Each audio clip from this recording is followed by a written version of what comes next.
Hello. सो कैसे हो मेरे जिगर के टुकड़ों। इस वीडियो में मैं आपको ये बताने वाला हूँ कि डायरेक्ट सेल्स, नेटवर्क मार्केटिंग और एमएलएम बिजनेस जो होता है उसके जो इवेंट्स होते हैं उसकी एंकरिंग कैसे करें। तो हो जाइए तैयार, क्योंकि इस वीडियो को देखने के बाद आप जो नेटवर्क मार्केटिंग की जो एंकरिंग होती है, नेटवर्क मार्केटिंग की जो फील्ड में जो इवेंट्स होते हैं वहाँ पर आपको एक ब्रह्मास्त्र मिल जाएगा और उस ब्रह्मास्त्र से आप हर किसी को भेज सकोगे और अपने बिजनेस को बहुत ही आगे बढ़ा सकोगे। तो देर किस बात की, चलिए शुरू करते हैं।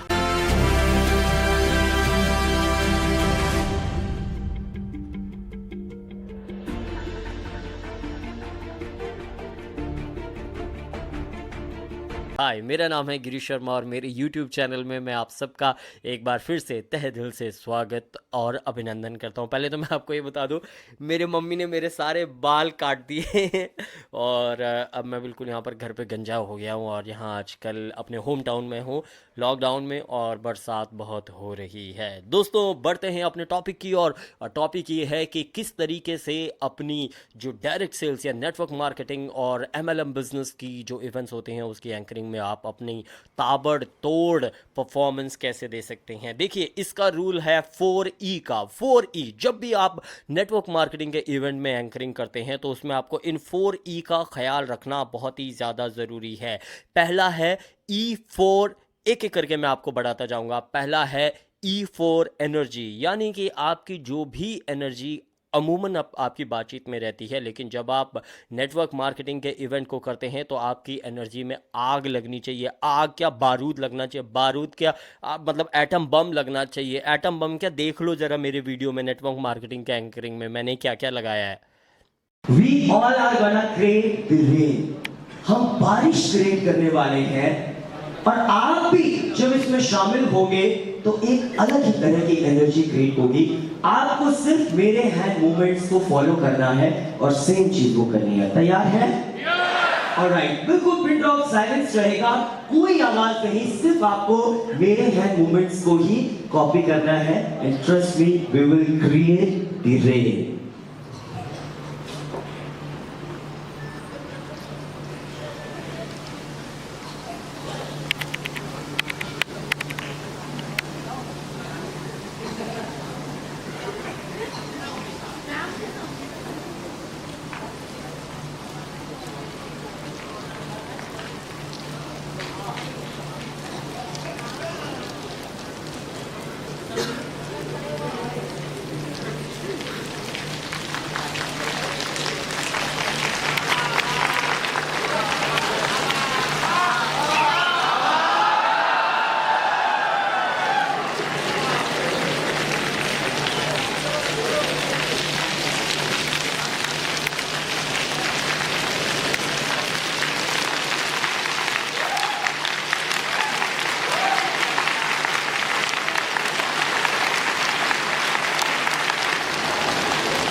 ये आपने देख लिया, पहला ही है एनर्जी। सो आपकी एनर्जी ताबड़तोड़ होनी चाहिए। दूसरा ई नेटवर्क मार्केटिंग की एंकरिंग में वो होता है इमोशंस।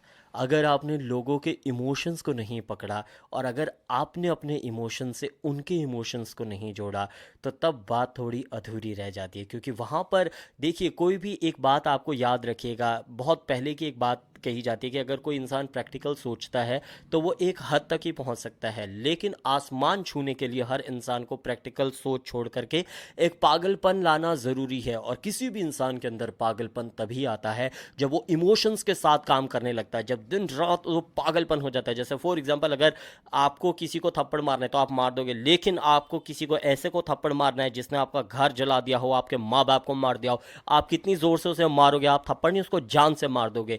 वो क्यों हुआ? क्योंकि आपके इमोशनल लेवल पर वो कनेक्टिविटी है। इसी तरीके से लोगों को जब आप ऊपर ले जाने की बात करोगे, लोगों को जब आप आसमान छूने की बात करोगे, लोगों को जब आप कुछ ऐसा कर दिखाने की बात करोगे जो आज तक इतिहास में ना कभी हुआ है और ना ही कभी आगे होगा, तो आपके खुद के इमोशन भी उस लेवल पर होने चाहिए कि आपने खुद कितनी बड़ी कुर्बानियाँ दी हैं कहाँ पहुँचने के लिए। जब आप अपनी ज़िंदगी के इमोशनल लेवल की बात करते हो तो तब लोग भी आपसे कनेक्ट हो जाते हैं। किस तरह की बातें इमोशनल लेवल पर होनी चाहिए, ज़रा देख लीजिए मेरे इस वीडियो में। मैं जिस शहर में रहता हूँ अम्बाला कैंट हरियाणा में, तो वहाँ पर एक गवर्नमेंट स्कूल में पढ़ने वाला लड़का था। तीसरी क्लास में उसको सबसे पहली बार स्टेज पर बोलने के लिए भेजा गया, और जब वो लड़का स्टेज पर गया तो इतनी सारी ऑडियंस को देख के वो डर गया वो वहाँ पर, और उसकी पैंट से टॉयलेट निकल गया, और सारे स्कूल में उस लड़के को टॉयलेट वाला लड़का कह करके टिल 10th क्लास बोला जाता था। फिर उस लड़के ने डिसाइड किया नहीं, मुझे स्टेज में फियर नहीं होना चाहिए, मैं इसको ख़त्म करूँगा, और आज वो लड़का आपके सामने यहाँ पर खड़ा है।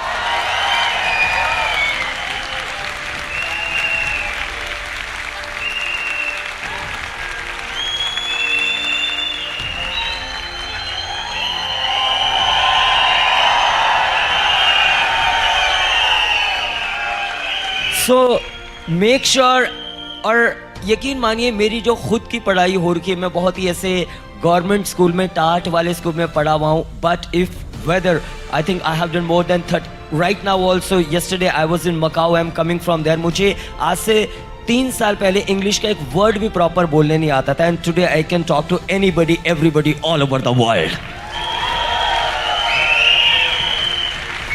हाँ, तो मैंने ये बात इसलिए नहीं बताई कि oh I wanted to show, I want to tell you, yes, nothing is impossible.